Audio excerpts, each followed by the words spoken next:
If Macaulay works hard, someday maybe they'll let him into the break room.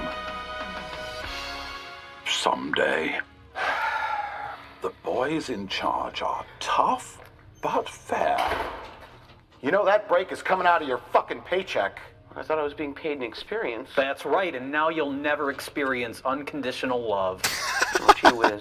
You know, we're shooting a new Best of the Worst tonight, and we have a special celebrity guest. So we need you to go meet with our contact to get some fresh VHS tapes. Okay. And don't get shot again. This is a rare treat. A glimpse at how the team acquires the very best of terrible VHS cassettes. Were you followed? Nope. You got the money? Nice.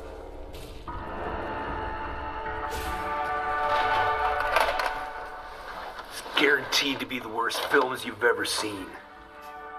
Seriously, you're gonna hate it. Great. I'm sorry. Success. Damn. Sucks It's ass. the intern's job to watch all of the tapes and make sure they meet the team's rigid standards of best, but also worst.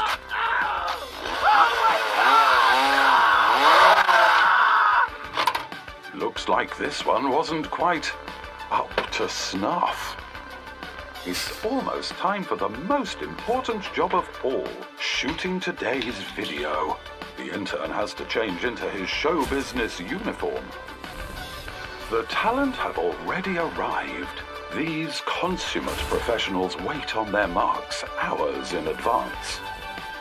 As the only Red Letter Media intern, Macaulay has his hands full. He's almost ready to begin filming. And action. But it looks like he's forgotten something. Let's hope he notices soon. Otherwise, poor Macaulay may never graduate from the intern program. He uses flaked barley and only the Beer, finest he's brewing beer. Wisconsin malts. A perfect farmhouse ale.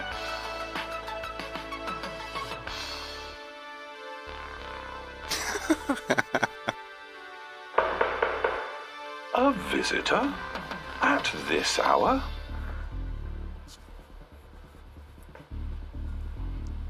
This is gonna end well. Edged weapon attacks are a common occurrence at the Red Letter Media studios. Fortunately, the intern is trained for this. Knife! Where? Oh,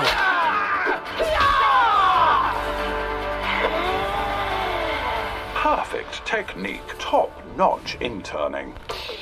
We're approaching the moment of truth. If the intern has done well, the knife they'll video invite him was to so join good. them. Fingers crossed. That's a perfect farmhouse ale. Well, hello everyone, and welcome to Best of the Worst. I'm Mike. I'm Rich. I'm Jay.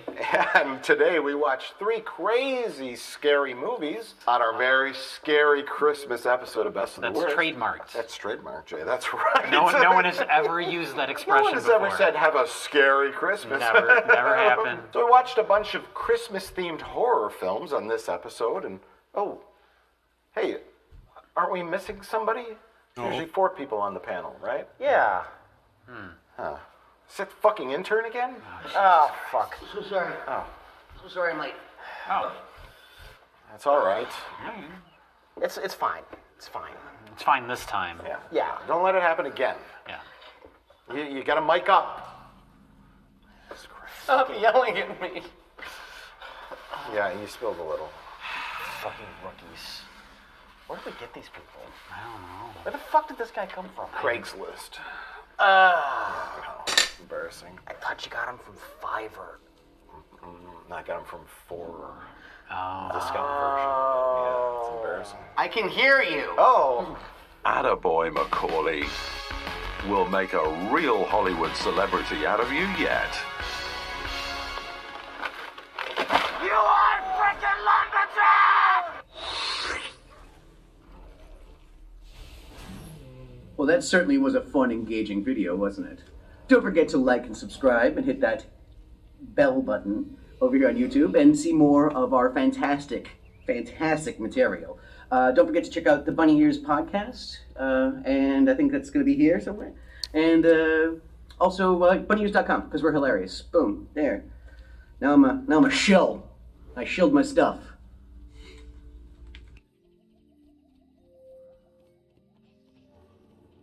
Stuff.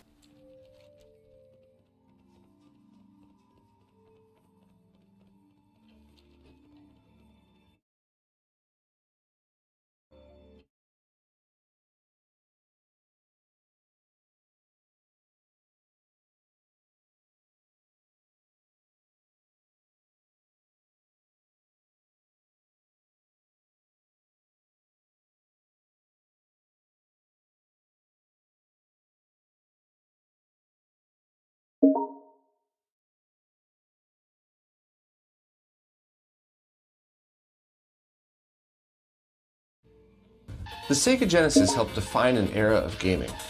It had an awesome library and was constantly getting upgrades and new features, both official and third-party. Now, over 30 years later, the Genesis just got another upgrade that brings its audio and video output up to modern standards. I'd like to introduce you to the Sega Triple Bypass. Just stick it in your Genesis.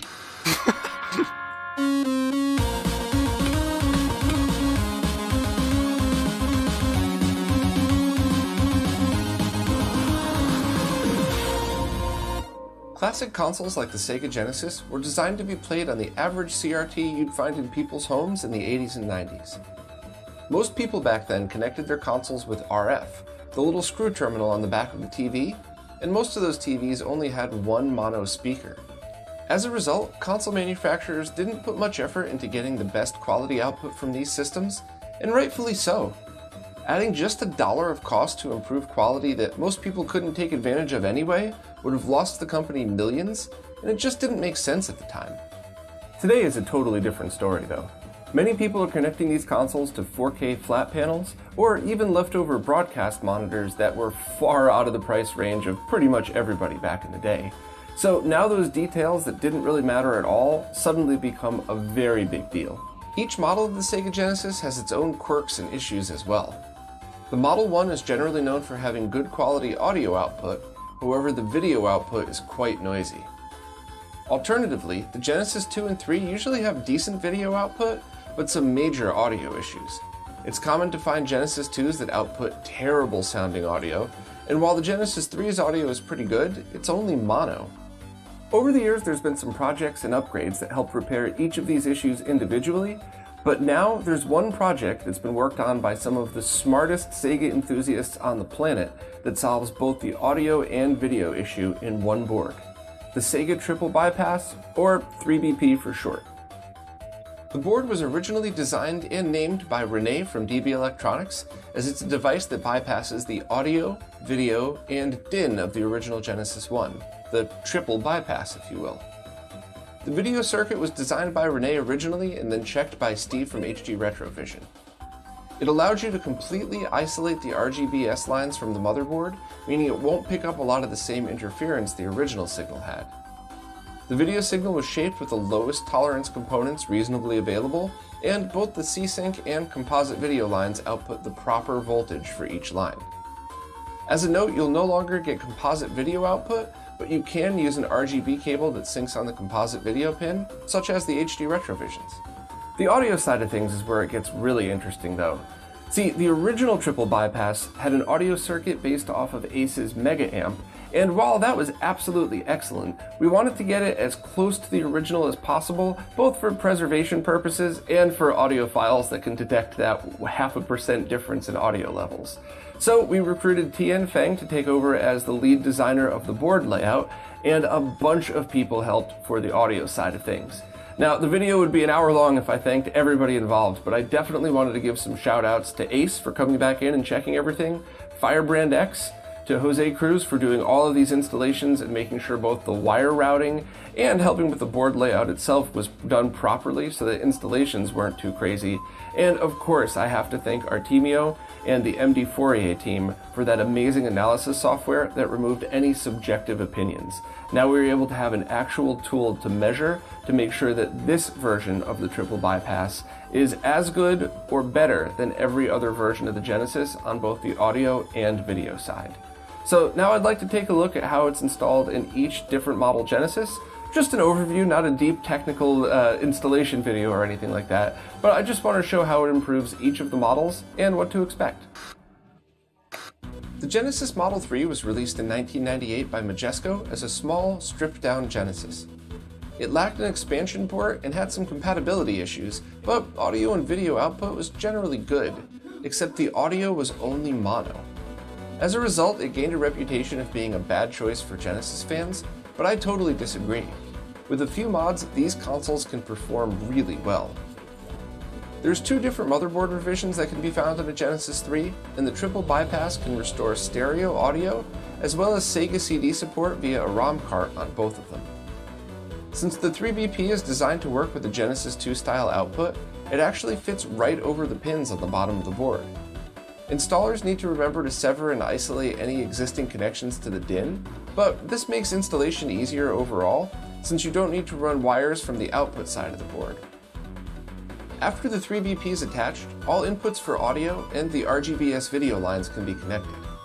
On VA1s, you could even re-enable 32X, SMS, Game Genie, and Virtua Racing support. Unfortunately, on VA2 motherboards, you could only restore Virtua Racing and Game Genie, but it's still a cool bonus. I really love these little consoles. The fact that you could have an excellent quality signal using official Sega chips on a tiny little device just seems awesome to me. In fact, I'd call a triple bypassed Genesis 3 the perfect solution for someone who wants a small form factor way to play original Genesis carts. The Genesis Model 2 was released both as a way to cut costs from the original Genesis and to breathe new life into the console with a fresh design. Unfortunately, many different motherboard revisions can be found in the Genesis 2, and some have major issues. A few output terrible quality audio, and some have noisy video with colors that seem off. After installing the 3BP, you end up with audio levels that are now set properly, and the video as sharp as can be. Now I'd like to demonstrate the audio difference between a Genesis with one of the worst motherboard revisions out there versus a triple bypassed Genesis. Now, I'm sure internet streaming compression is going to destroy this comparison, and it'll sound exactly the same if you're watching this on your cell phone, so I'll also leave links below for anybody that wants to download the waves and listen with headphones, because I think it's a pretty big difference, and especially if you imagine listening to this through your home stereo system. So check it out for yourself and see what you think.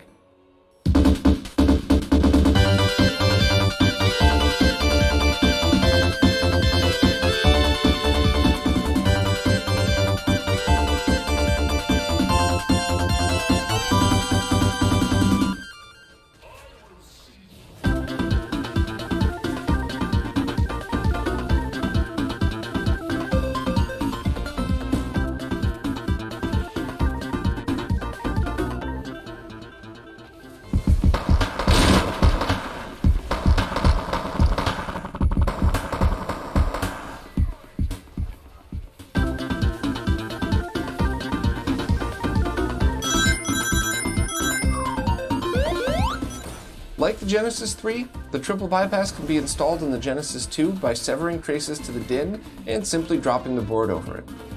Motherboard revision VA4s really benefit from a top install for wiring issues though, but the 3BP's DIN output is clearly labeled, making it easy to connect the output sides. Regardless of installation method, adding the triple bypass to a Genesis 2 is something original hardware enthusiasts should definitely consider, since you can get a big upgrade in audio and a decent video upgrade as well. The Genesis Model 1 is my personal favorite revision of the Genesis, and with this installation you can see the triple part of the triple bypass, the DIN. See, all Genesis 1s shipped with a large 8-pin DIN that only included mono audio. That means you'd need custom cables to get stereo from the front headphone jack, and connecting to the 32X could be a pain. If you remove the RF box from inside the Genesis, you could mount a Genesis 2 style 9-pin DIN upside down, and solder it directly to the ground plane. Then the 3BP board drops right on top and everything else ends up being a perfect fit. Now you can just use that standard Genesis 2 SCART or HD Retrovision cable and get stereo audio right from the back. Even connecting the 32X is easier, since you could connect it the same way you'd connect a Genesis 2. The 3BP kit is a perfect fit for the Genesis 1, but there's a bit more involved in this installation. See, Genesis 1 consoles have a ton of interference nicknamed jail bars that are easily spotted on both flat panels and CRTs. To make matters worse, a simple RGB bypass won't clear everything up. You'll need to add SMD capacitors in a few places on the motherboard to help clean up the signal. The end result is an image that's still got a tiny bit of interference, but a vast improvement over the stock output.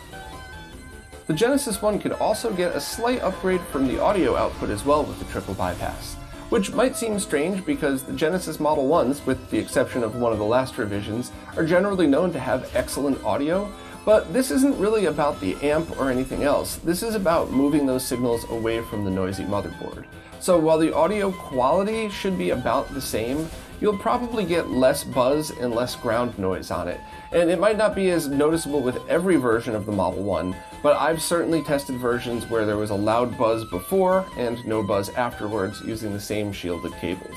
So while it's not nearly as big of a difference as the bad Genesis Model 2s that needed the upgrade, it's still something that I would suggest doing, and if for nothing else, you get to replace aging components with brand new ones, and integrate the stereo audio, directly into the back DIN without ever needing the front headphone jack anymore. Also, there's installation instructions out there that allow you to keep the front headphone jack active, so if you're somebody that likes to game with headphones, you might actually get a small performance boost there as well using the triple bypass. Now, since the triple bypass is an open source project, people are encouraged to make their own versions, to tweak it, and to do pretty much anything they want.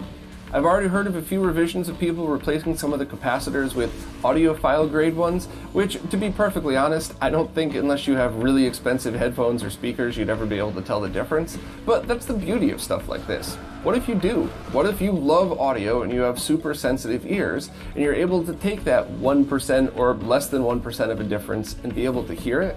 Then now you'll have an option for making your own or collaborating with other people that could use whatever components you want. Also, there's other versions of the Sega Genesis that could benefit from some specific board model changes, and I think one of my favorite ones that is already released is the triple bypass for the Sega Nomad. The one installed in this was designed by Mobius Strip Tech and adds its own triple to the board. This bypassed the Nomad's audio, video, and even headphone amp circuit.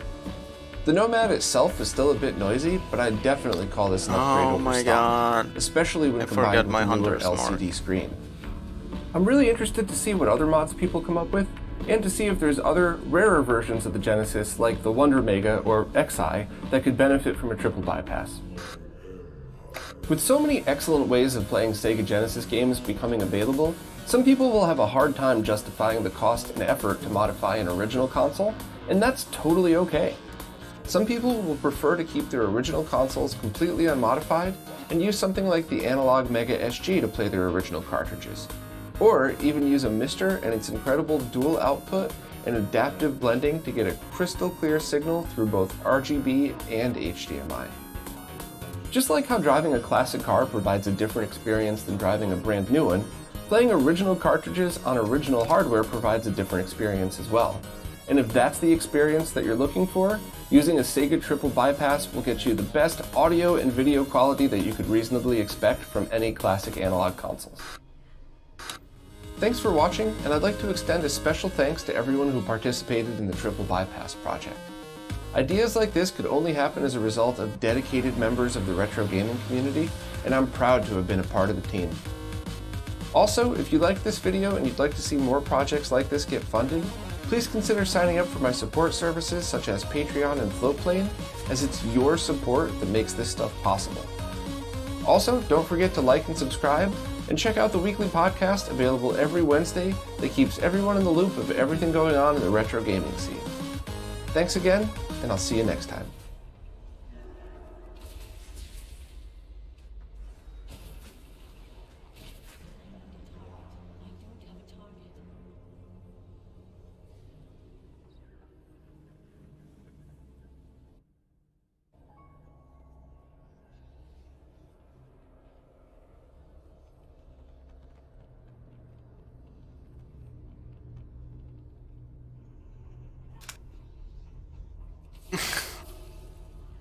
Shit.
Woo! Want something.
I don't get it. What is happening?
Eh.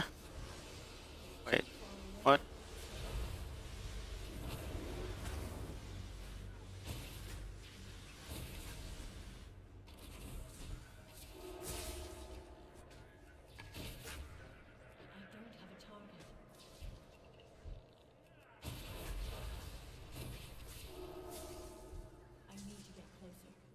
Beware.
Oh my god, my damage is so pathetic.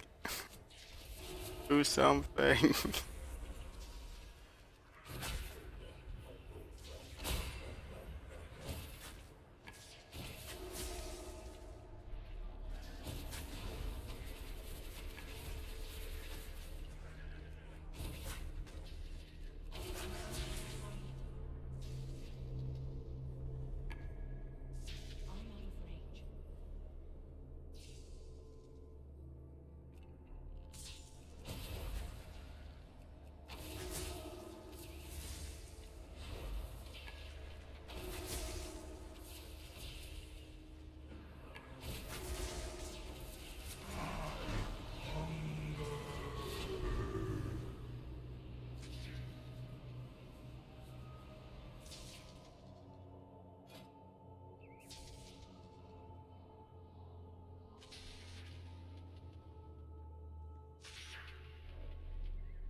5, 4, 3, 2, 1. More mana.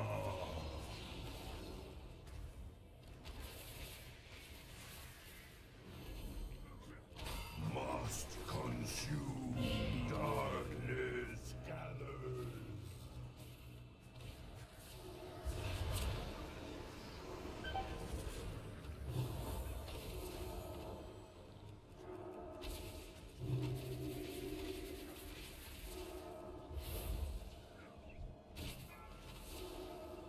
Must consume.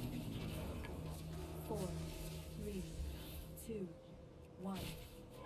Annihilation.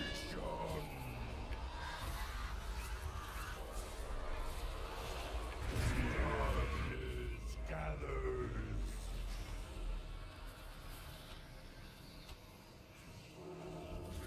Must consume.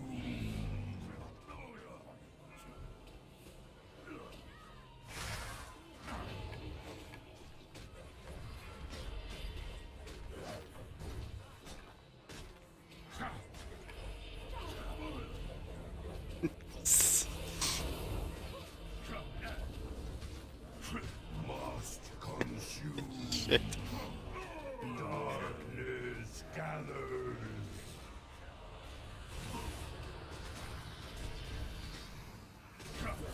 4, 3, 2, 1.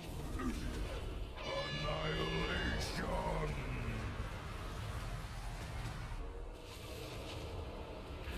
Devour mana.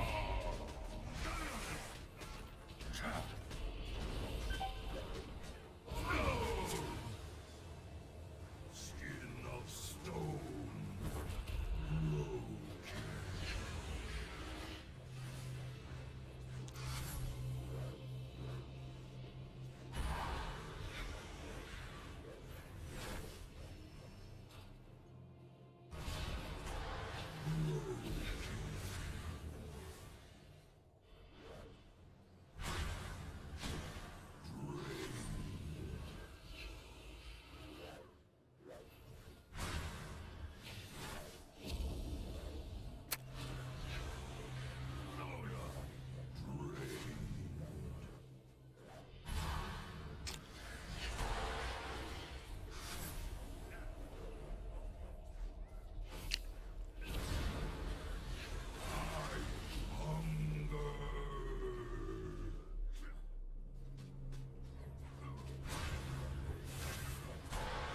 Must consume. Darkness gathers.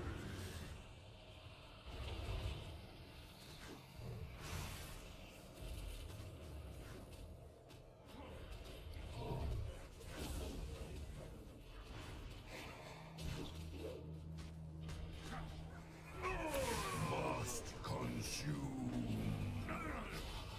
4, 3, 2, 1. Annihilation.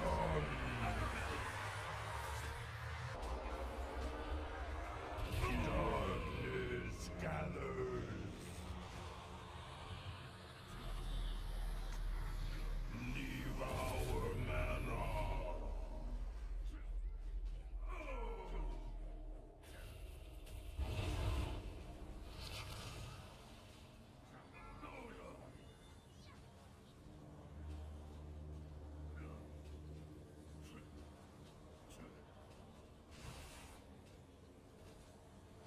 Devour mana. Darkness gathers.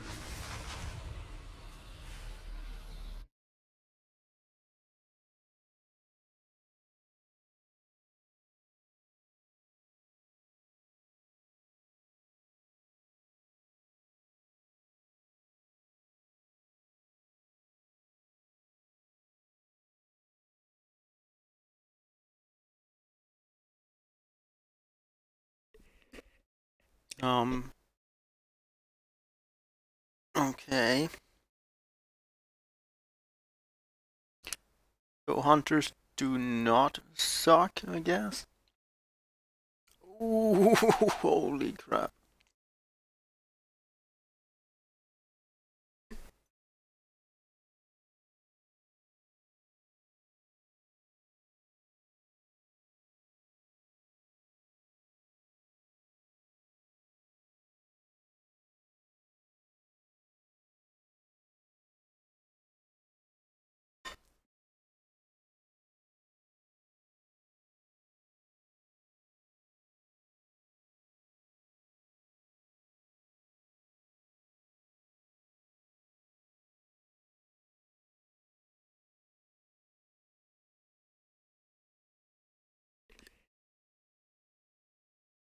I don't get it. Isn't Affliction supposed to be the weak single target spec?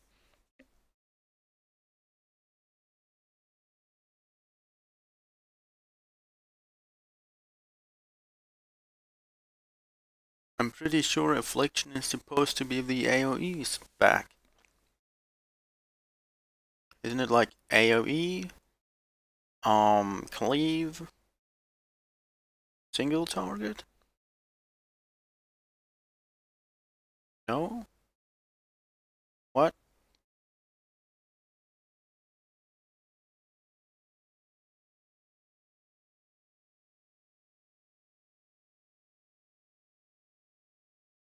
And what I meant with, I didn't really meant AoE, I meant like multi-target over like massive distances, whatever, just a lot of targets that live a long time.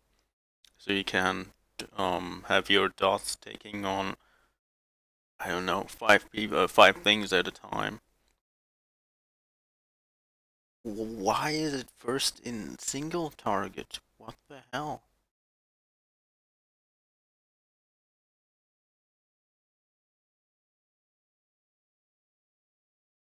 Also, why is the fucking owl this high?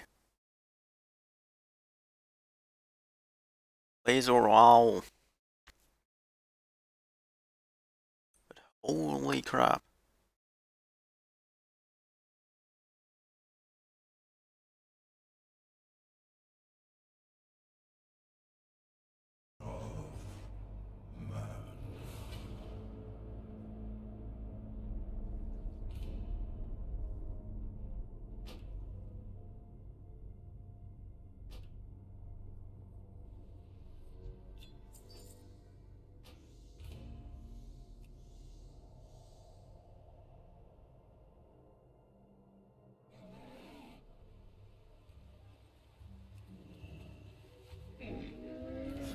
I have many, many wares.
I just realized that versatility is a really good stat.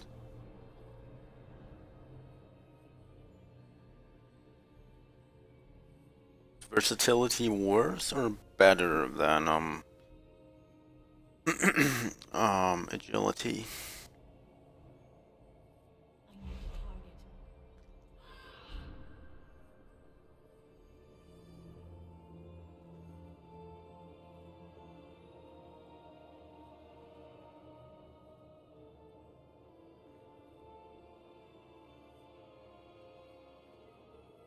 Also, why is my crit so high? There's a lot of items that don't have crit on them. Well, at least 1/3. God. Guys,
Wait, what?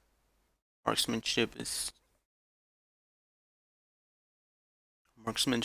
still up there? What? Holy shit. Outlaw, oh. Where's the Furies at? Oh, Fury and Art. Oh my god.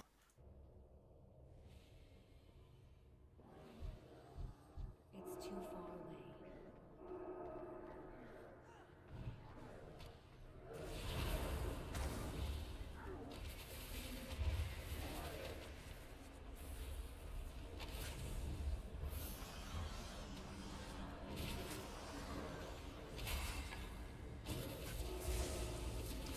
I'm pretty sure I've never seen Warriors being so bad overall. Like they're in the middle of the field, multi-tower, cleave. If they, oh god, they're multi. No, wait. They're in the middle of the field while cleaving, what they actually excel at. But they're at the bottom of the barrel, single target. What?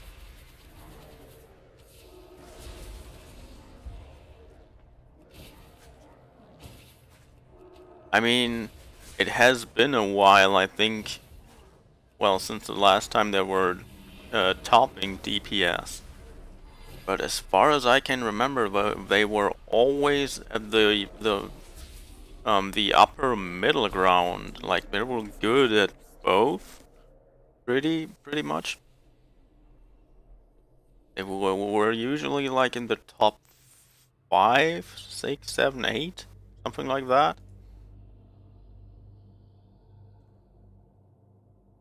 And remember the last time when they were this bad.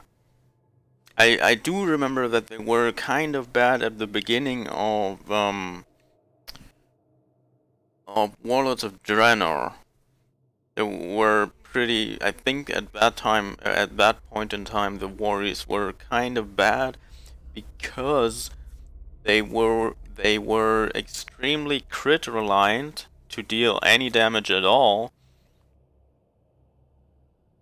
And well, it was the beginning of the new thing. So yeah, there wasn't any crit. There were no crits at all.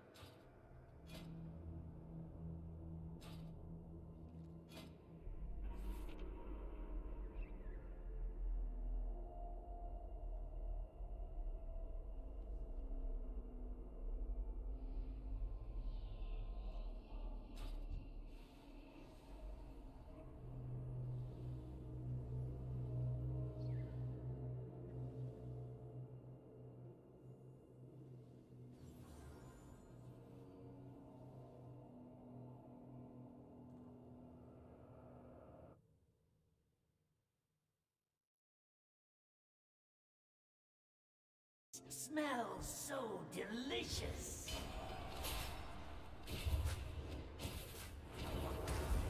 Four, three, two, one. Embrace the madness.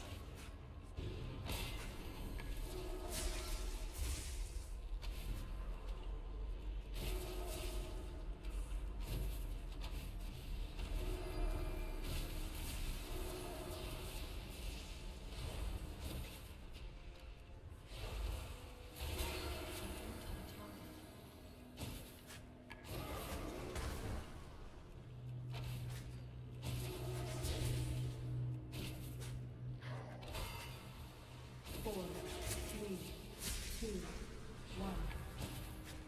Sanity. Are you certain any of this is real?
2, 1. Sanity shatters.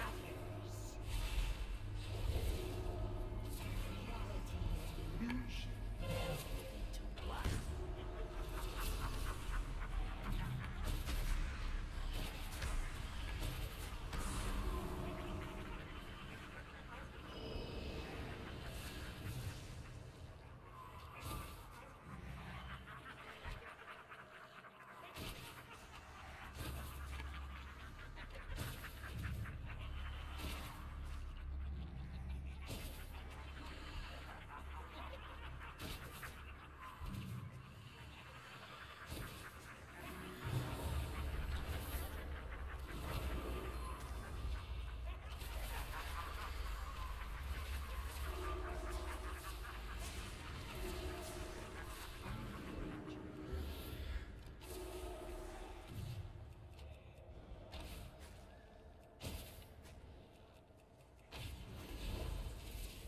Four, three, two, one.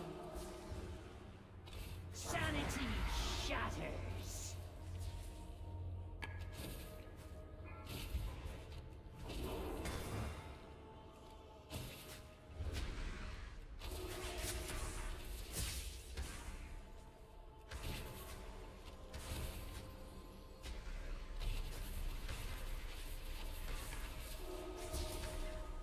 I don't have a target.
Some earth elementals have been infused with azurite and are going crazy. Put them down and absorb their azurite.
I need to get closer.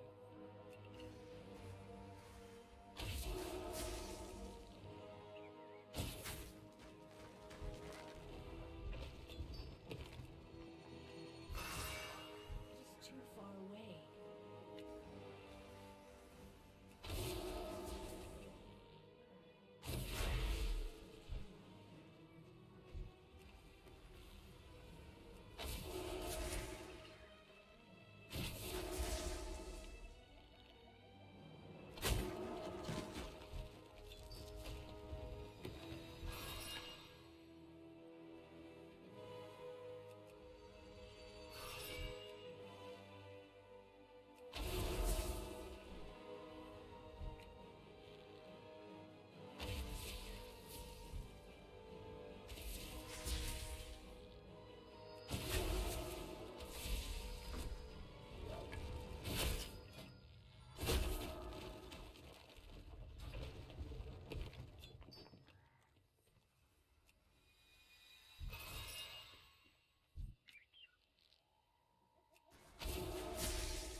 Shame that azurite is driving the elements out of control. More reason for us to be putting an end to this.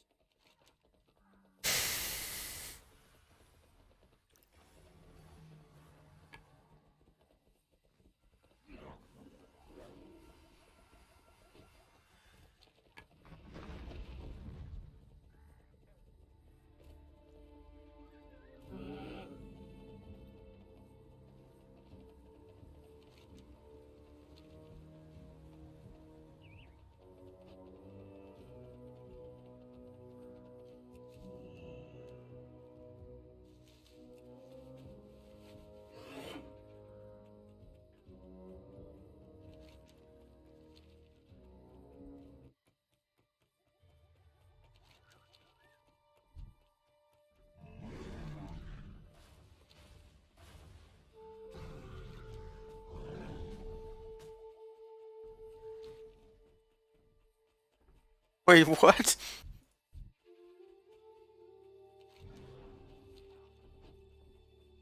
They want my booty.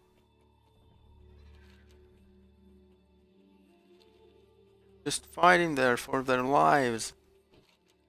Soon as they smelled my booty, they just turned around and... What? Why?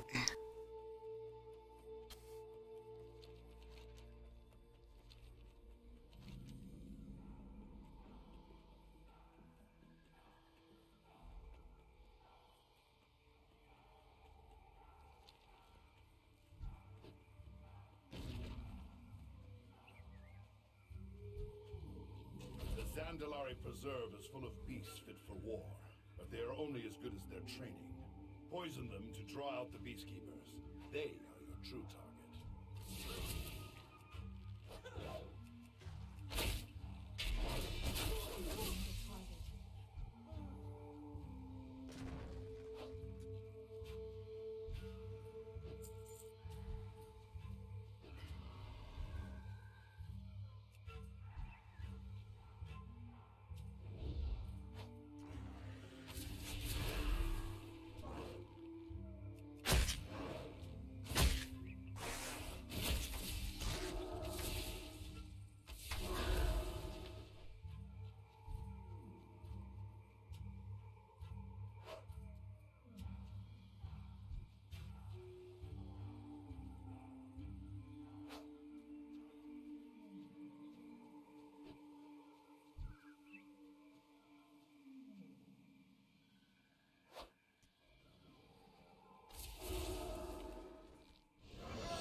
Quickly, but it will take the Horde much longer to replace the Peacekeepers. Well done.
We are in need of durable supplies, and the Rabosaurs here supposedly have extremely resilient stomach linings. Collect some for us, would you?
closer.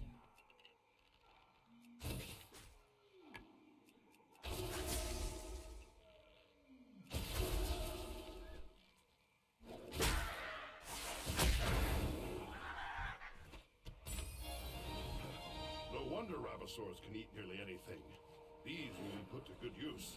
Thank you, champion.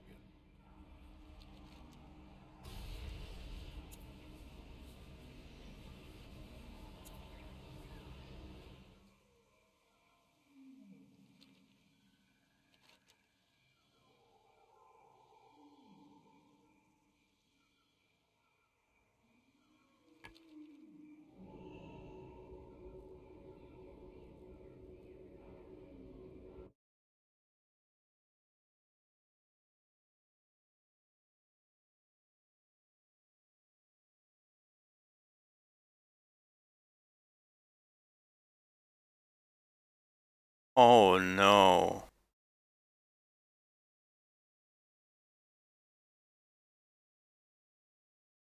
He walked up to a boar. You've got a story I wanna read. Well, at least there's a boar on the picture, on the thumbnail. That's a seriously dumb idea. Do not ever walk up to a fucking boar. That thing has kids with it. It's a female one. That thing will kill you. Just if you smell them, just GTFO. Go away from those things. I hope. Well, he probably did that. Well, he did not do that. The mistake I made when I went to Germany, I didn't even know it was a dumb mistake until after I left Germany. So what happened was, outside of Melle, Germany, my German girlfriend takes me hiking to this wild boar park outside of Melle, Germany. Oh no. And I'm like, oh, okay, this sounds really awesome. Do we get to actually see wild boar? And she's like, yeah, we'll probably see some wild boar. And we just came from the heart of Melle, and they actually have this little park in there that had all these cute, amazing deer just right in the town. And I'm like, wow, Germany is so Disney friendly with their animals. So I got this whole impression of Germany that, wow, you have these really cute deer. I've never seen this type of species before. And now we're going to see these wild boar. This kind of feels like Lion King, and we're going to start singing Hakuna Matata. And it means no worries for the rest of your day. Anyways, I'm not going to sing here. So this wild boar park sounded really, really cool. And I thought, oh wow, these are actually probably like really cute pigs. When I made part 2 of my culture shock video, I actually posted a picture of me next to a wild boar.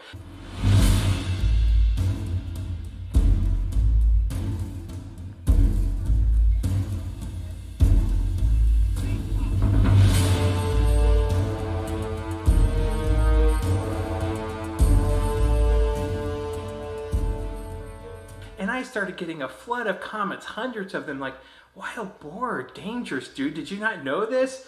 And I was kind of thinking, no, at the time, it's kind of in Germany. Maybe it's like my own version of Disney World. I kind of was a tourist. I wasn't really thinking. And then people are giving comments, you're very, very lucky that there wasn't any baby boar. Because if there was, that mother would just destroy you. Oh yeah, well, it would. There's footage I didn't actually show. But anyways, I saw a baby boar and the mother, and guess what I did? I was such a tourist. I just started walking, and I just kept walking. Oh no! Go away from it, you idiot! And I just passed the boar already, and that one boar didn't even care. It's like, oh, whatever, I'm eating, just leave me alone. It was acting like the rest of the other boars. I saw no signs of aggression. So what I do is I just start walking, and here's the mommy and her little cute little baby on the side. But then the mommy, she looked up at me and she looked very concerned. I was like, oh no, just kind of ignore, just keep walking, play it cool. She's used to people, I'm sure, too, nothing to freak out about. Then she takes off running. And I was like, okay, thank God she actually doesn't run towards me. She just runs away with the baby. Now again, looking back on this, I won't do this again. I definitely learned my lesson, especially when you do just a little bit of research. There was actually a woman in the United States in Texas that she was getting out 6 in the morning, just minding her own business. She opens her car door and a pack of wild boar eat her. Eat her. I don't even know what to say.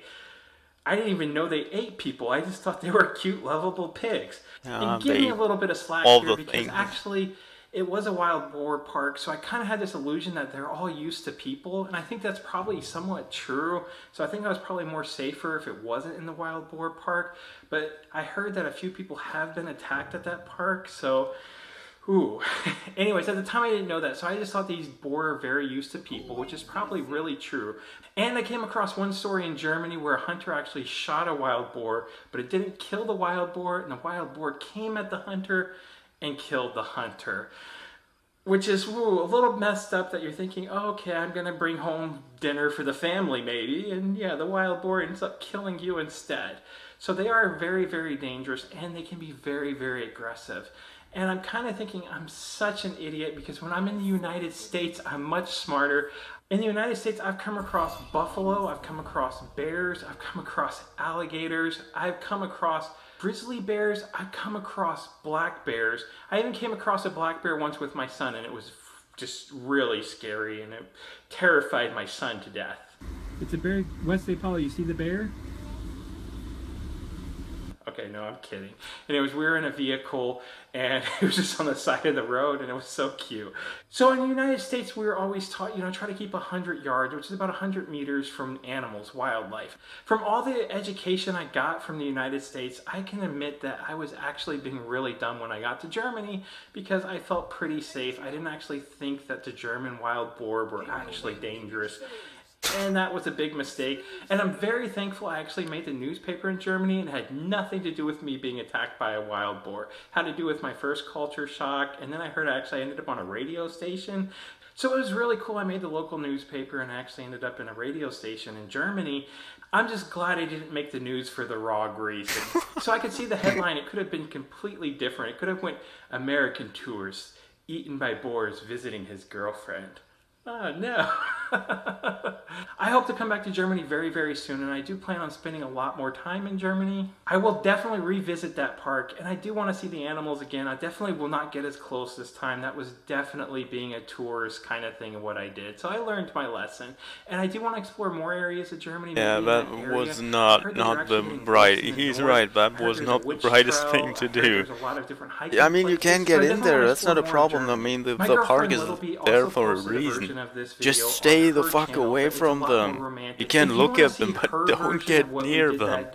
It's actually really, really cool. She actually turned it into a love story. I absolutely love it. So if you want to see more footage, I will put a link in the description. I'll put it at the end of the video, and I'll put it in the right-hand corner right here. And if you want to see her version, definitely check it out and check out her channel. It's called Little Bee's Adventures. And this next part is very, very important. If you don't want me to vanish from YouTube forever, definitely like, subscribe, and comment down below. Okay, I love everybody. Have a great day. Don't let me vanish. Bye. Ah.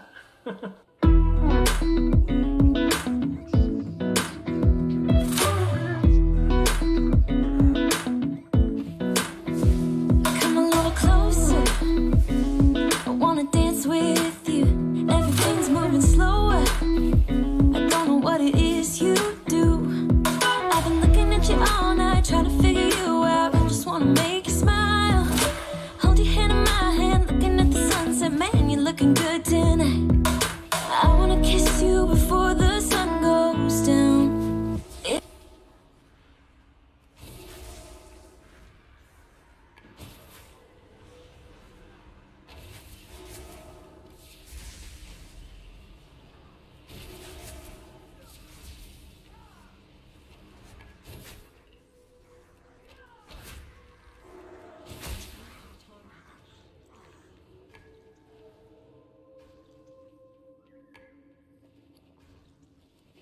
This was once a place of peace, a place for eternal rest.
Ner'zhul will not hear us. He hears only darkness now.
Before me.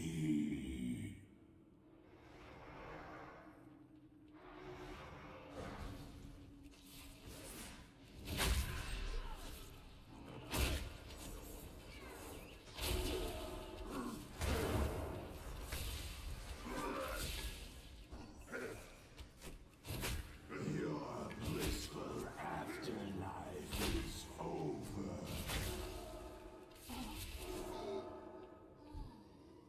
Yes, come closer. Your souls are strong and proud. I will feast on your terror.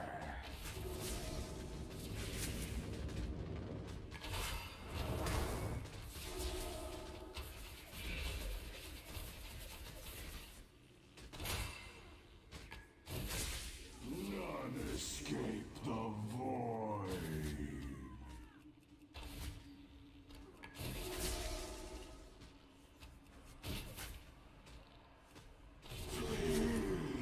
Flee from your former masters!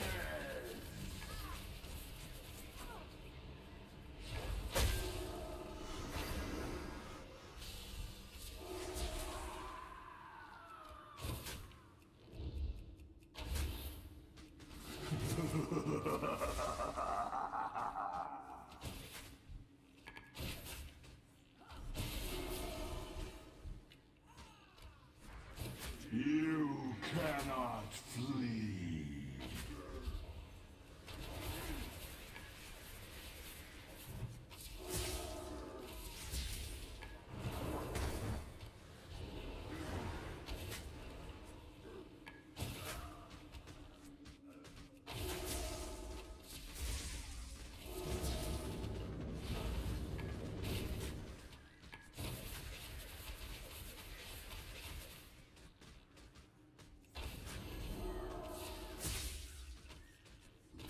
None escape the void.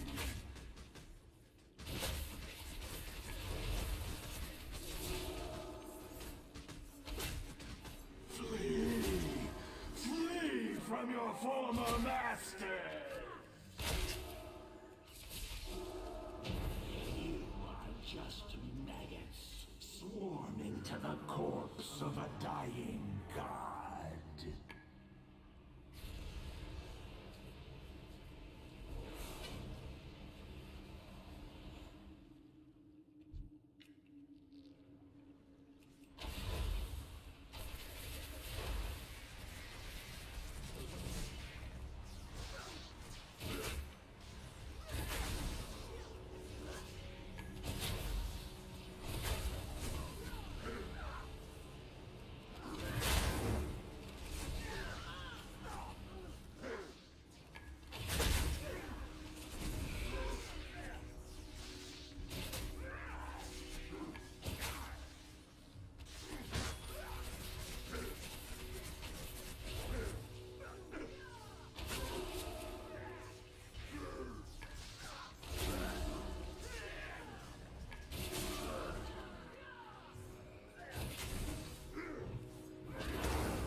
Stop it now.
Hey everyone, it's me.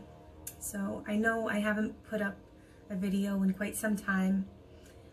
So much has been going on over the last few weeks and months. Oh god, she's So using boomer I mode. wanted to jump on and make an update. Many of you who have been subscribed to my channel or following my story may have noticed that all of my videos are no longer up. And there is a reason for that. Some of it is because I felt it was a little too personal in some of the videos. I shared a little too much. And some of it is just a lot of confusion and noise happening in my head that really doesn't really make sense now as it did then. And also just for the preservation of other people who whose voices or names might have been mentioned in the videos, I took the shepherding videos down. But this video is kind of to sum up the story for any who have not heard it and give an update. And as you can see from the title, there have been some recent events that have unfolded. So many of you know that around March or April of last year, 2019, is when I started to give myself permission to do research. But many of you don't know that my questions and doubts began long before March or April of last year. I had many concerns, many discomforts that I felt within the congregation, and it's not with people personally. It's not with individual people, but it was just the air or the environment that felt a little uncomfortable or off-putting in a lot of ways. And I won't be specific because that is the congregation that my family goes to, and I don't want any hurt feelings if they happen to listen to these videos. And that's also part of this video as well. So my question started long before March or April of 2019, long before I was challenged by Greg, my boyfriend, to find answers to questions and doubts that I had. Questions like, does Matthew 24:45 through 47 about the faithful and discreet slave apply to the 8 men in Warwick, New York? Or does Bible prophecy and world history really validate the 1914 as the start of Gentile times, or the final part of the last days? Do the good works of attending meetings regularly, five meetings a week with Jehovah's Witnesses, reporting field service time, and pioneering or doing need greater work earn me my salvation? And the one that really was the most mind-boggling for me is child sexual abuse handled appropriately and by the organization, or how is it handled? There were so many other questions that just resonated in my head, and I allowed myself to research, and the answers that I found, unfortunately, did not leave me with a good conscience to continue to identify as one of Jehovah's Witnesses. So I finally started doing the research. Unfortunately, and I would say, hi, Boba Sammy. Good day, sir, or night. Also, maybe not sir. Sammy is not, doesn't have to be male. But hi.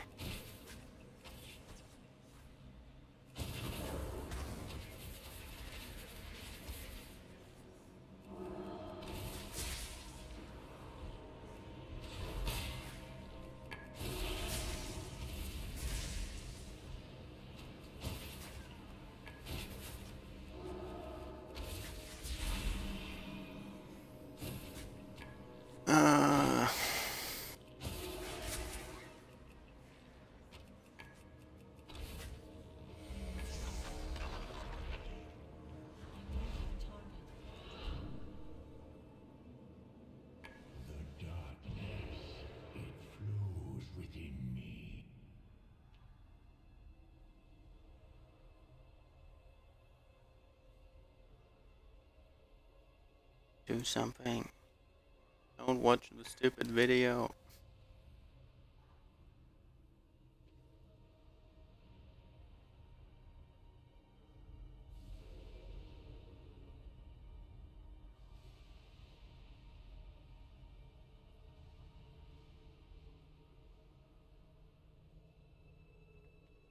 The Shadow Moon cannot be defeated. Walk in the realm of death itself.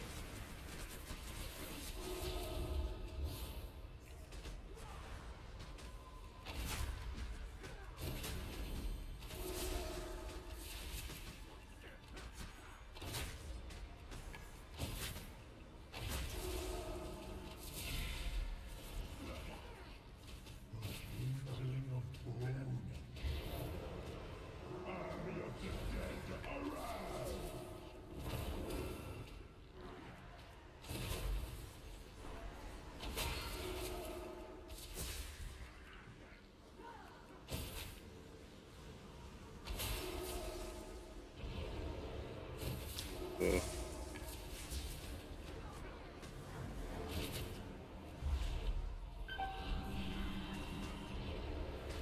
Stop it. asshole.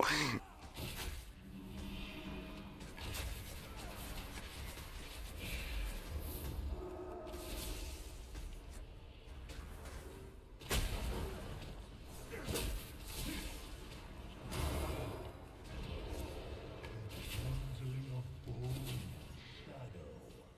Army of the dead, around!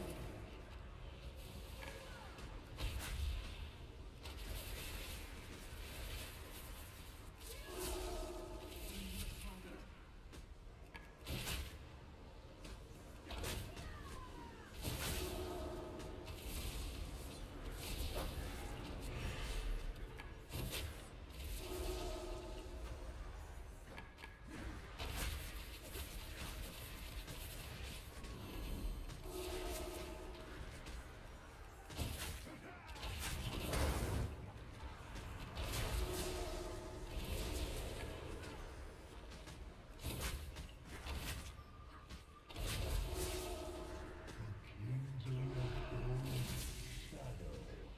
Army of the dead, around! Will ripple across eternity.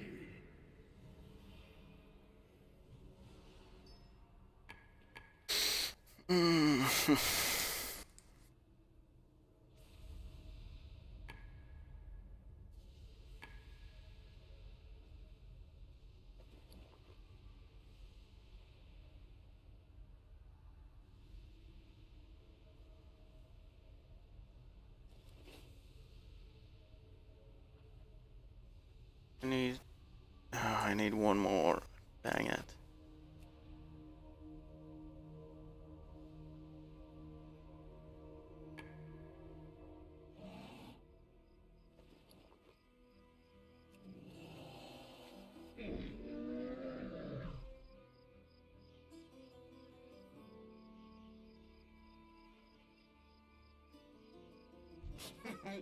Many deals for a friend of the Grummles. Like you.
Many farewells.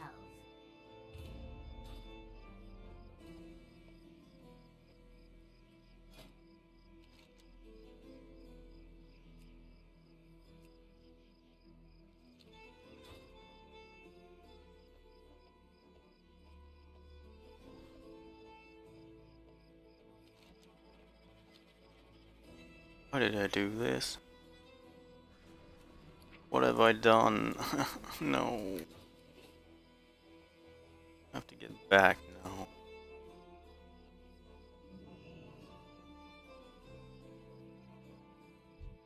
You need something? It's locked. It's locked.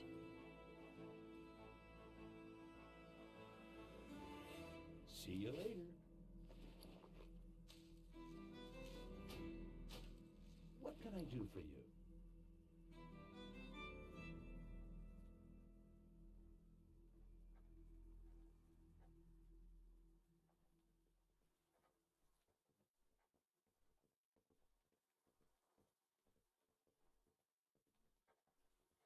And I seriously have to sell some shit. Oh god. Wait, why is... What? Why do people sell this shit so... on... cheap?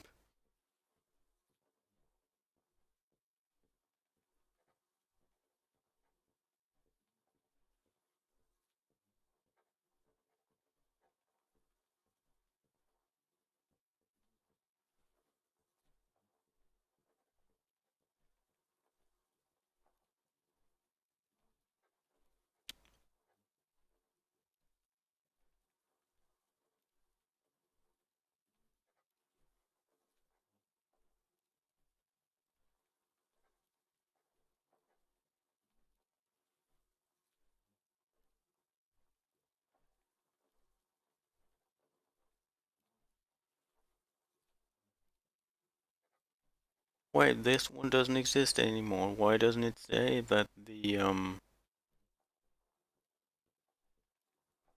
loot thingy doesn't exist anymore?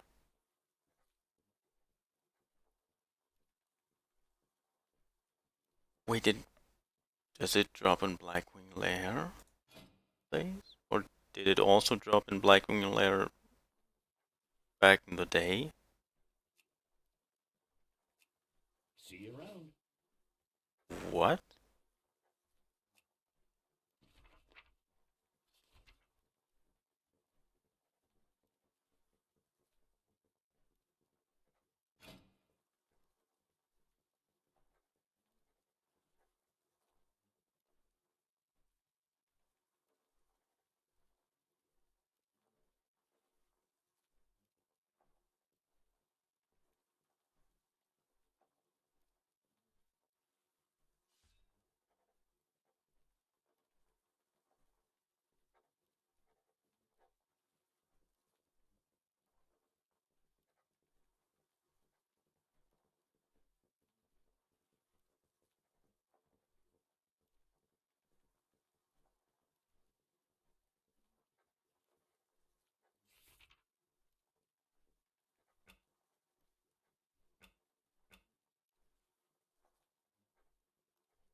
Hunter item.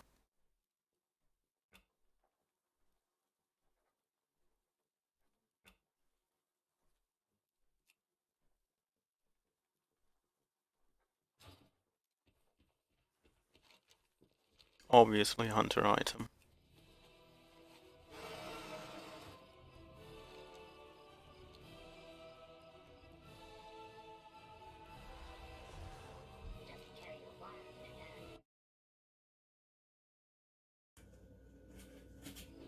All of the items are hunter items. The religion that I was raised in could not stand up to the scrutiny. It left me homeless in my faith and forced me to have to rebuild on a new foundation. Contrary to what some close loved ones have recently said to me, I don't feel that I have all the answers. Far from it. But the answers to the questions I was willing to ask set a clear line that I refused to cross back over. Unlike Lot's wife, I couldn't look back. So I've taken most of my videos down. The quote-unquote shepherding meeting with the elders, where they spoke kindly and feigned concern but refused to address any of my questions, but instead focused on what my relationship with a man comprised of. They wouldn't answer my questions, so I wouldn't answer theirs. There was the video of my sample letter of disassociation. I'll pick up on that a little bit later. I took that video down. I had the letter to my parents disclosing my doubts and questions and no longer feeling comfortable identifying as Jehovah's Witness. All of the videos that my own mother chose to watch painstakingly, as she says, and then report to the elders. Yes, I received a call last Wednesday. Good day to you. This past Wednesday. Actually, no. It was the Wednesday before this last. I received a phone call from two of the elders, the two that had done my shepherding visit, and they wanted to know, based on what was said in my video of the sample disassociation letter, if that's how I actually felt.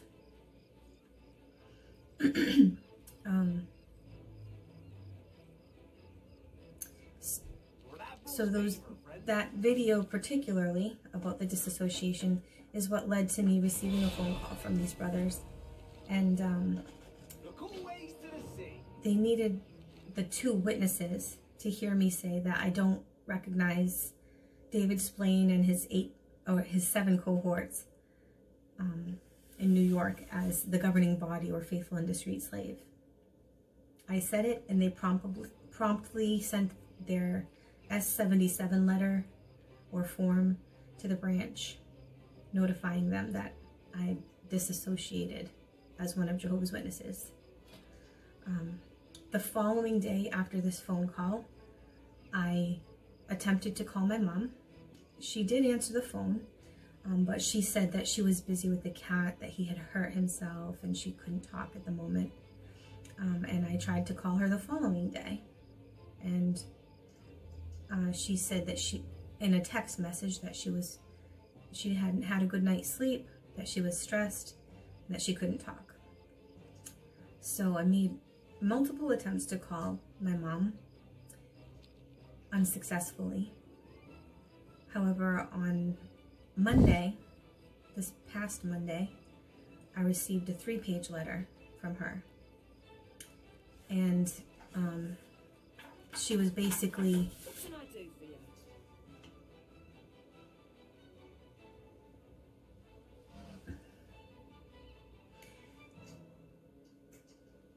giving me the play-by-play of how she saw the details of the last few months, placing the majority of the blame on me wanting to please Greg, really blaming him for me doing the research and putting all of the crux of the blame on him.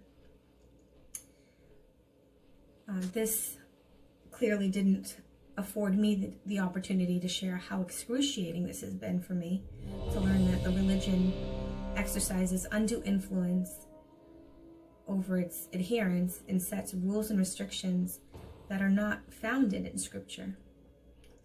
And then Tuesday night, around, I'd say 9:30 p.m., of course, right after their meeting had ended, I received a text message from my father confirming that it's now official.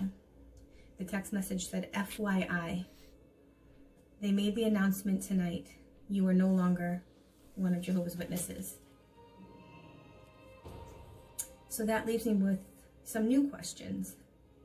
Who am I now? Can I still have a relationship with God if I'm no longer part of that religion? Is God the same as what I've been taught about him for 41 years? How do I overcome the pain of being shunned? How do I move past the deception and undue influence to a place of peace and Christian freedom, or freedom in general? Those are answers I'm still searching for, and questions I don't have the answers to, and many other questions that I don't have the answers to, but I'm confident it won't be long before I start finding them.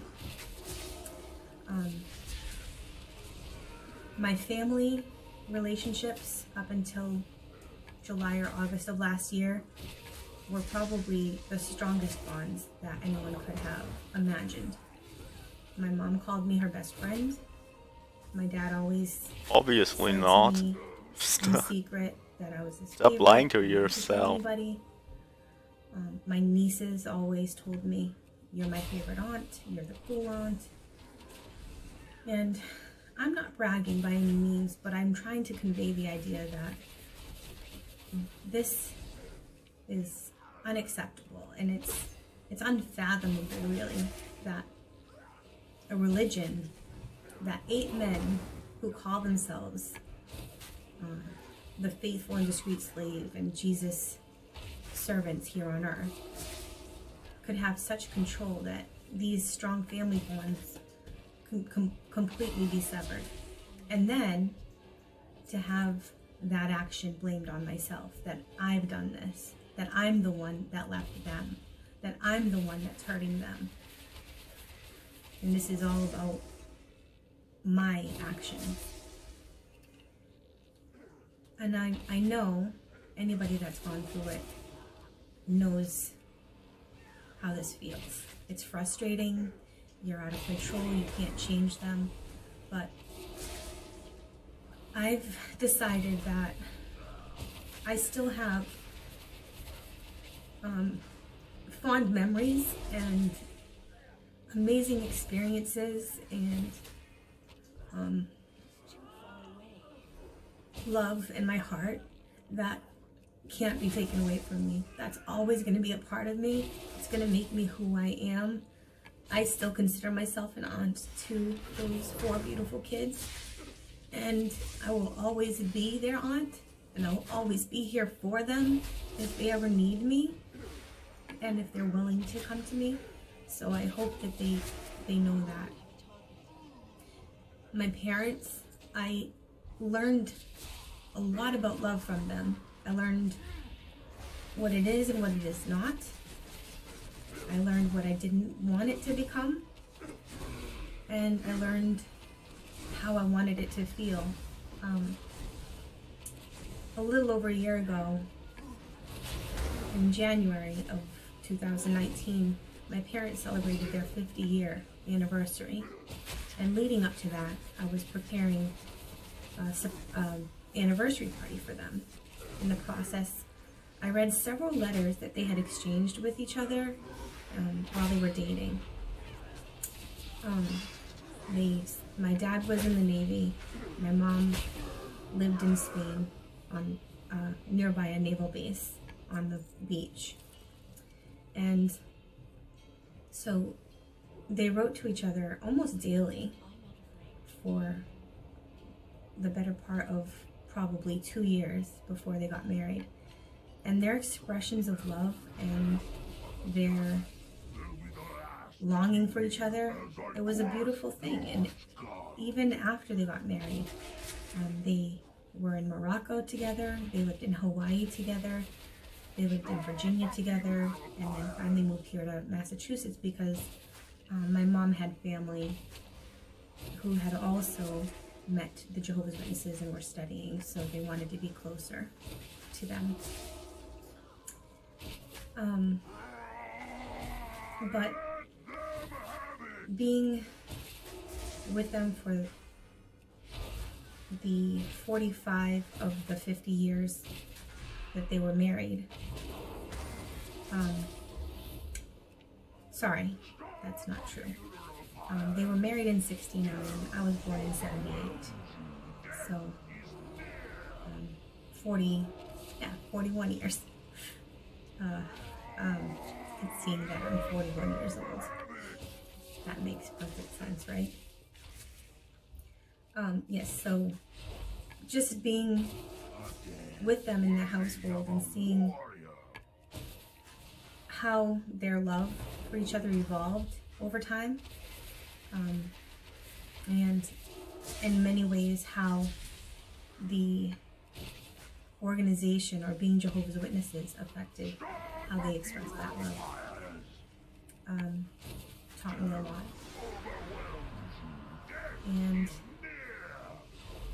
one thing that I feel is important to bring out is that I created this channel under a new email address that none of my family or friends from the Kingdom Hall knew.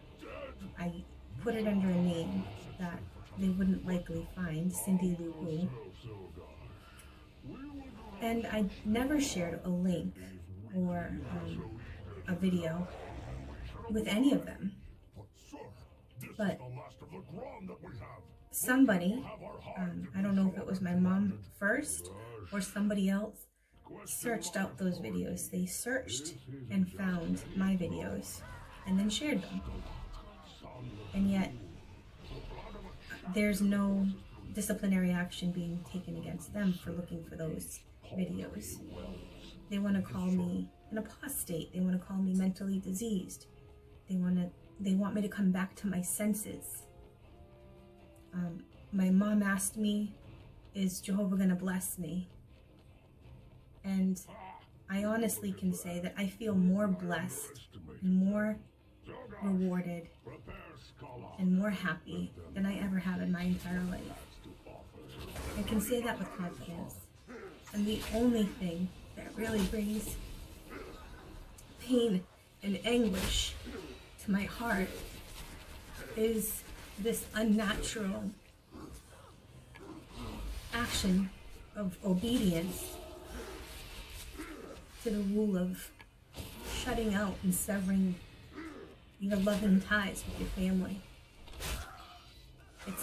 It's hurtful and it's sad, it's unnatural. And when Greg's parents heard that I was going through this, they said that they would be my surrogate parents. They didn't even hesitate, they didn't even take a breath when he told them. And the thing is, I'm not here to challenge anybody's faith or beliefs. I'm not telling them that they have to stop believing what they believe or believe what I now believe. But I'm asking them to respect me for making the decision that I've made. The July 2009 Awake magazine has a statement that says that no one should be forced to choose between family and religion, or the family and the way that they worship. So if this is something that's written by the organization that they're so loyal to, then how can they read that and hear it, and then on the other hand, completely disregard that statement by shunning me?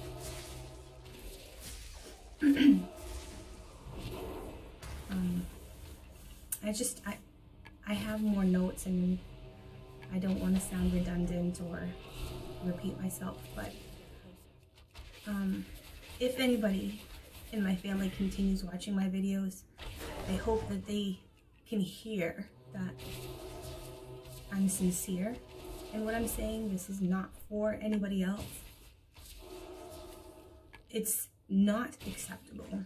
I don't care how you look at it or how you want to twist the story, but it's not acceptable that if you're claiming to be directed by Jehovah and the one organization that he approves of on earth, then and you obey the secular authorities and you feel that it's in their hands to carry out legal actions for crimes, then why would you then withhold the names of known pedophiles within the organization? Why would you keep that information away from law enforcement to be able to carry out the law in those cases? There's so many other questions, but I mean, that's one that it blows my mind that they can't. When I made that statement to my mom, she started talking to me about Israel and how they had judges and they had the priests and the religious leaders, and the judges were in charge of carrying out the law, and the same in Rome, that they had the law and secular authorities, and then they had the elders of the congregation. But, and even then, they didn't withhold information that would allow them to carry out the law.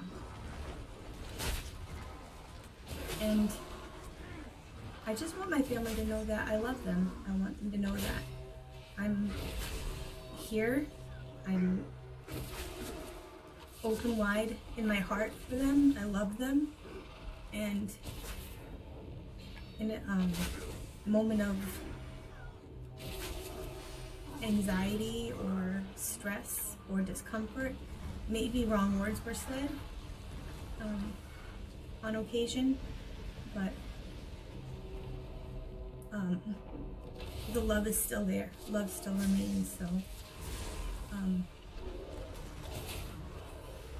moving forward, my videos are going to have a different tone, a different nature. I'm not going to try to teach anybody the truth from the Bible or my take on it.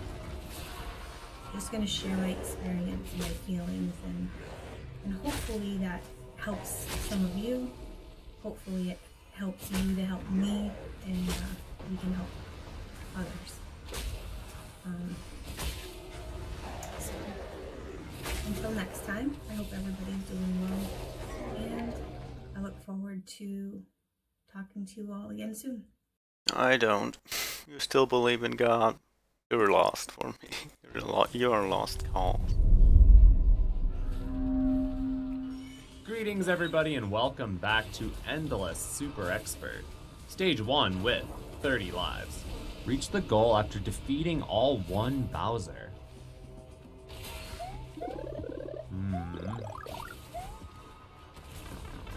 The heartbeat. Boss rush? Whoa. Hey guy. Whoa.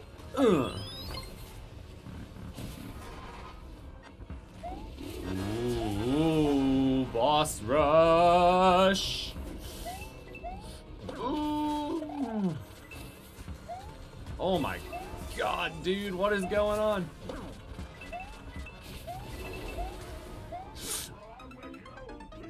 What? Oh, progressive power up. Why not just give you a cape? For real though. Whoa.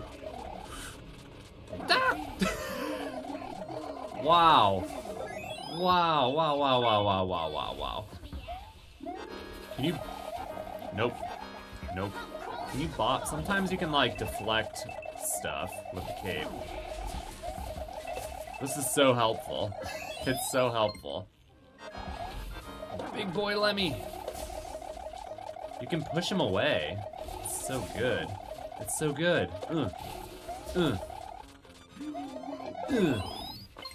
Cape is OP. That means overpowered.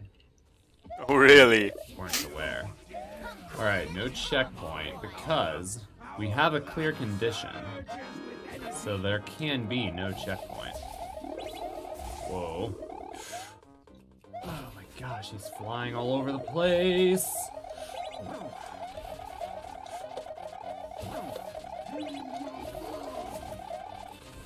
Oh no, I lost it. Dang it, the cape was everything. Crap. Oh boy. Oh boy. Oh boy. Oh god. Oh my god, no. No.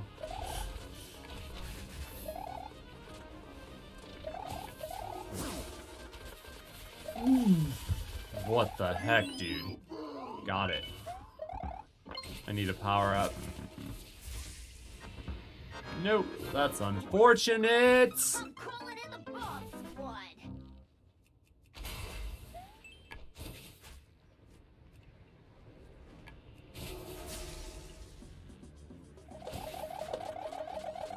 Pop him. Pop him into the lava. It works. Incredible. Get him. Get him. Yeah. Freaking Ludwig. The conveyors. Oh, the freaking conveyor belts. Come on. Come on. Come on. Get him. Don't lose it. Don't lose it. Don't lose it. Don't lose it. Oh my god, he's too powerful. He's too powerful. Oh, I can't! Oh, I tried so hard. It was so difficult. Man, he's so elusive and he shoots so many freaking things. Oh, yeah, he's Whoa. right. No, everything is terrible. Oh boy. I got nothing for Wendy. Go!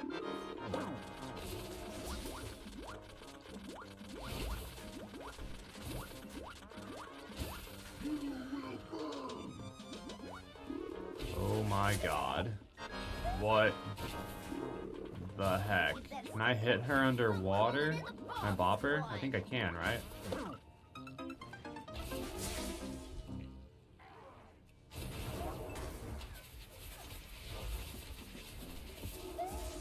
Let me try fire. Let me try fire. Close quarters combat is proving a little difficult.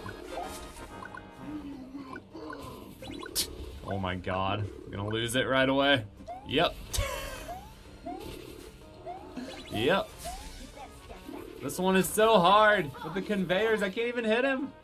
Get out of here. Oh my god. Fire is bad for Ludwig, but it would be really good for Wendy.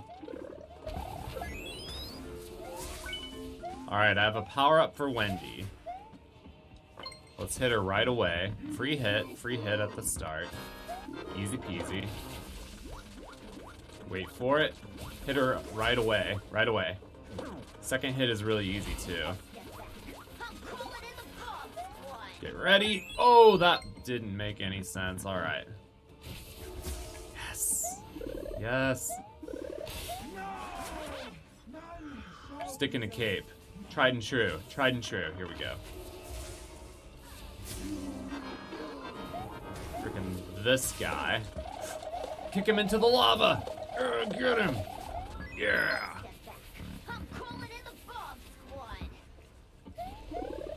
Wow, plenty of power-ups now.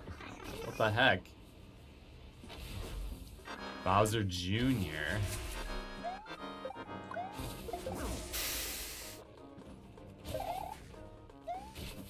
Okay, easy peasy. No problem. Bring a shell. Hey, Bowser. Okay. I can kill him in one hit. Never mind, I could have killed him in one hit.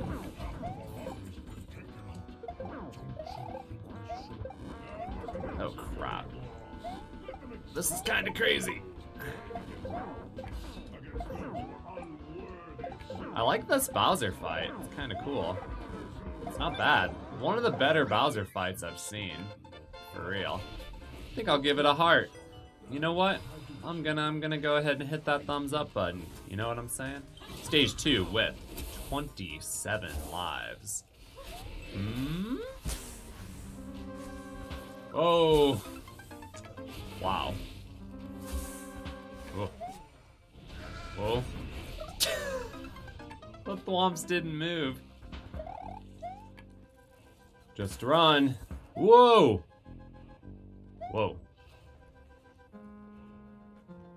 Whoa. Whoa. Whoa. Whoa. What the? Huh?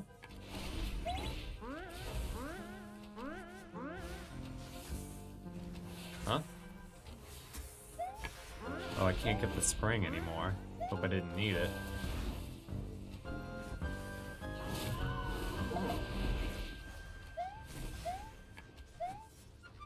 Level got weird.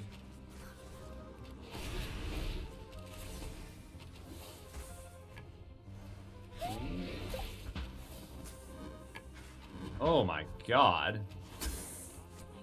Line up the shot.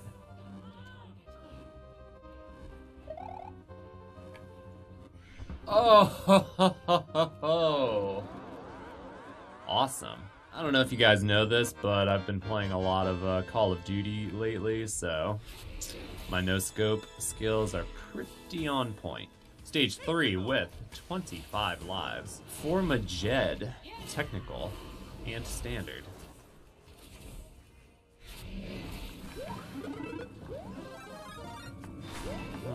Okay.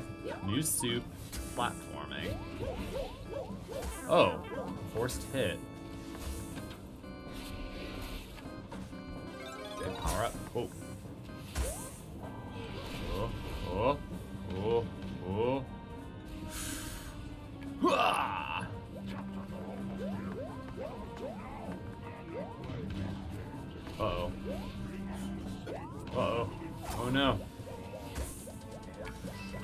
Oh no!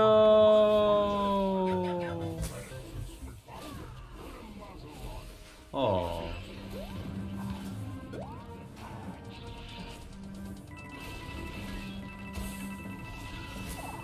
Oh, crap. That is tight, dude. Do I need it? Oh, nice. Woo! Oh. Whoa! Turn left and go! Yes! Hey, some guy just subscribed to the channel. I'm not even streaming. But don't forget to follow at twitch.tv/Ryucar for 3+ live streams a week. Oh. Oh! Whoa, what? No! What the heck? Oh no. Karma for the plug. Karma for the shameless plug. Oh. Crap. Okay, here we go.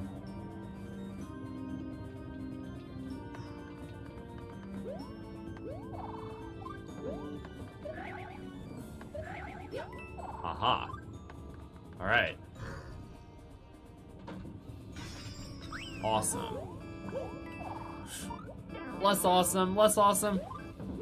Try that again. Okay, perfect. Wait, up here? Yeah.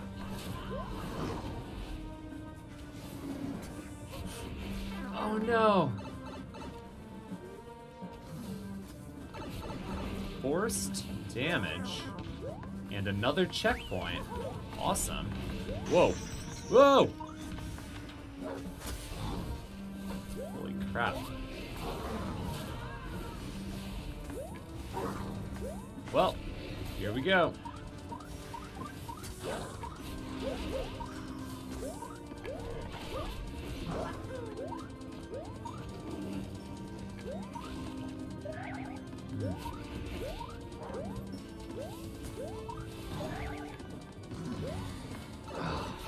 Butt clenched.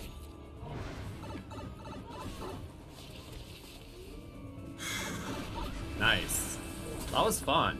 I liked it. All right. A little, you know, a little sloppy. There was a little bit of cheese in there, but I had a good time. Stage 4 with 24 lives. Trick course. Oh boy.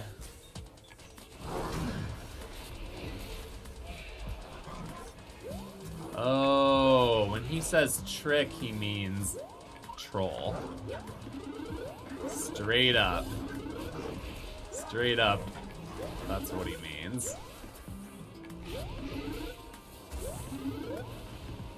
Yo, where that key at, dog? Where that key at?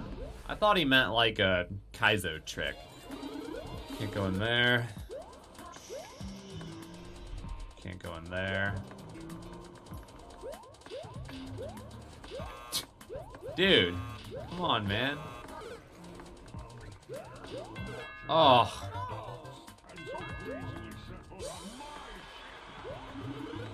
Flower?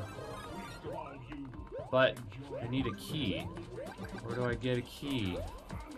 Is there a key in here? No? Hey, man. Could I get a key off of you?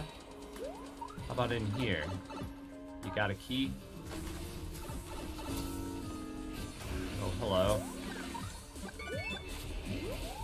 Okay, found a key. Found a key. Found a Yoshi. So we are in the subworld. Gonna go back this way. Jump. Me and my pal Yoshi are about to blow this mother up. Oh, God. Oh, Yoshi, dude. Chill out.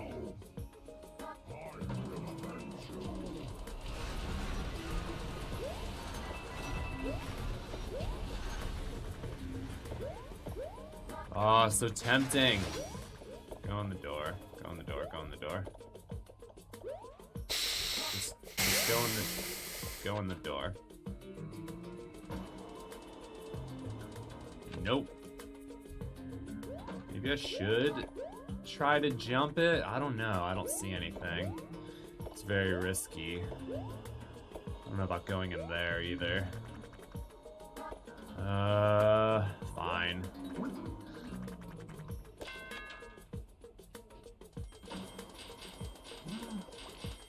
Checkpoint. Okay, good. Gonna grab a star. It's risky. If I jump, hold on. Will he go up? Oh crap. I might be able to get a star. I'm gonna try it. It's very risky.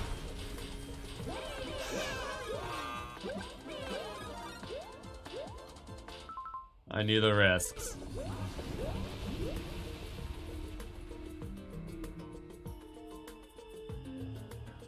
So, I flew over here and I found more stuff in the subworld.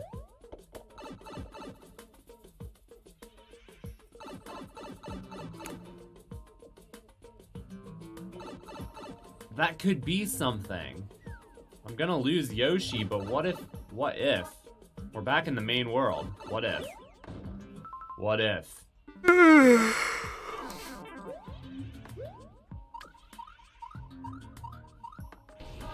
What if?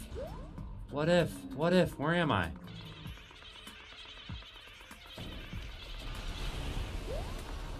Okay, I at least got here, which is new. I'm going for it. I'm going for it.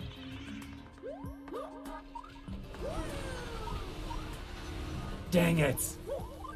Ah, dude. Okay, but still, cheese. Not bad. We'll take it. What if I go in here? Wait, what if I go underneath? I found even more cheese. Is there no limit to the cheese potential? Why am I riding a cloud? I have a Yoshi. I like that. Yes! Ah!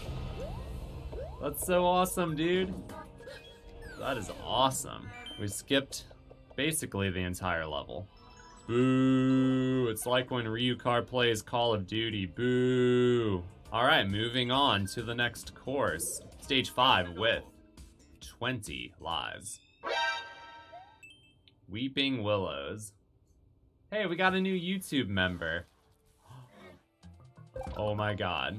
I gotta watch the ads that YouTube is placing on the videos and make sure they're not overlapping with my personal advertisements. Okay, here we go. What the heck am I doing here? What is my objective? What's in the pipe up there? Maybe he meant to do that? Yo, I'm confused. What do I do here?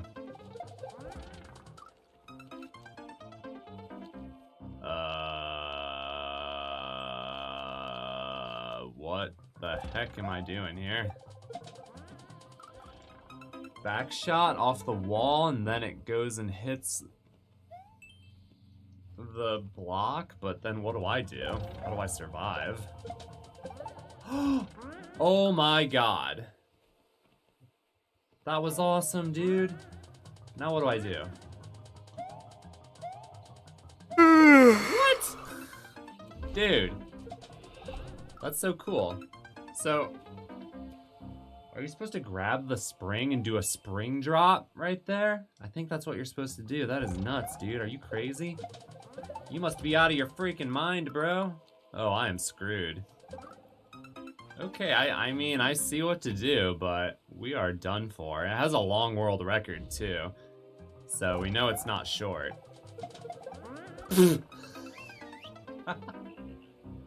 What? What happened? That was basically it. Spring drop, grab shell, throw it up.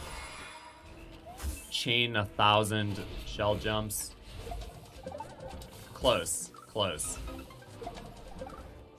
2 lives. It's not looking good. Hail Mary. Hail Mary charging up. One life Hail Mary. Bowser's Moving Castle. Standard themed. Good. Power up. Good, good. No? Dude, I wanted that power up so bad, man, but the freaking... Oh boy. Okay, no use crying over spilt milk. Here we go. Wait. No, I wanted that. Wait. Power up's coming back. Wait. Let me get that. Are you kidding me?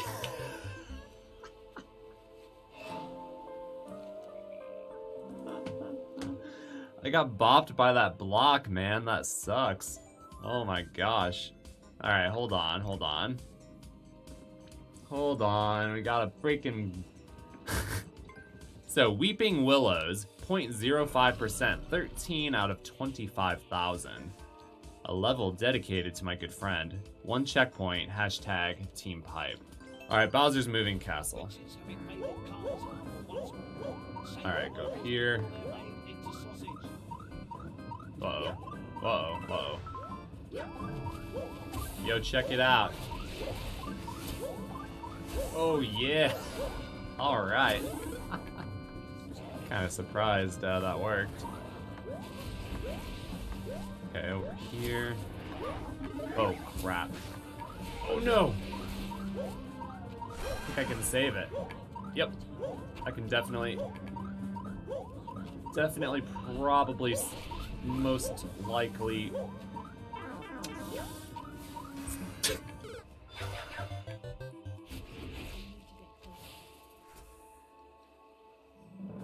Well, checkpoint.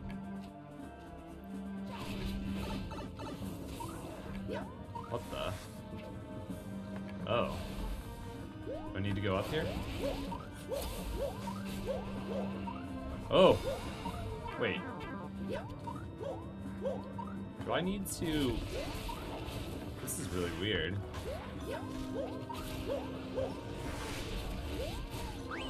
Okay, another checkpoint. That was strange.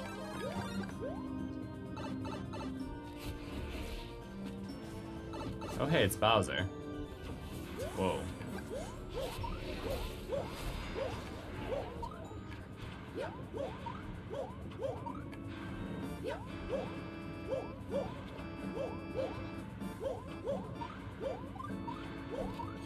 Whoa.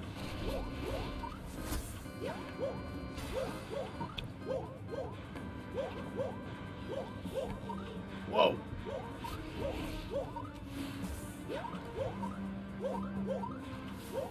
Almost there.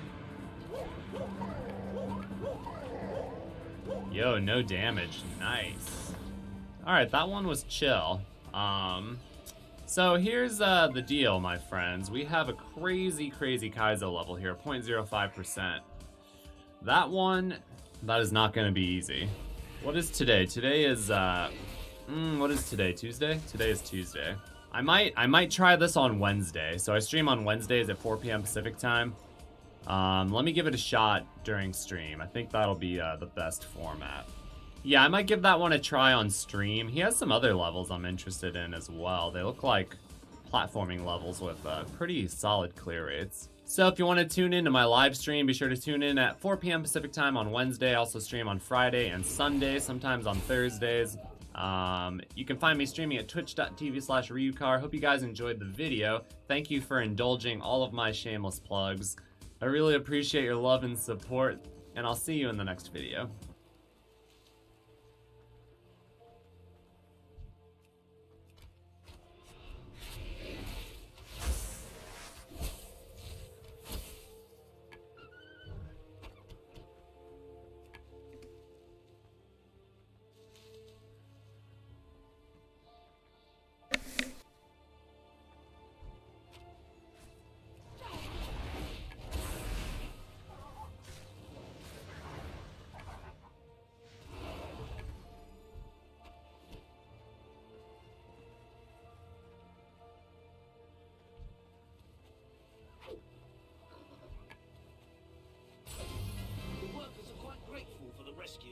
He really saved their bacon.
Someone in this cave is mining azurite from the world's open wounds. Put a stop to it.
To get closer. Such a shame. Putting their own greed for the health of Azeroth. Thank you, champion.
Obey!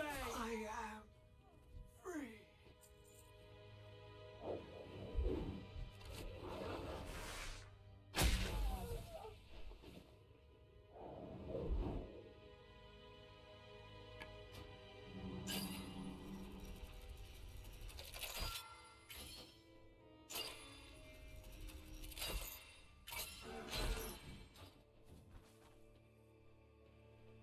Mainlander, eh?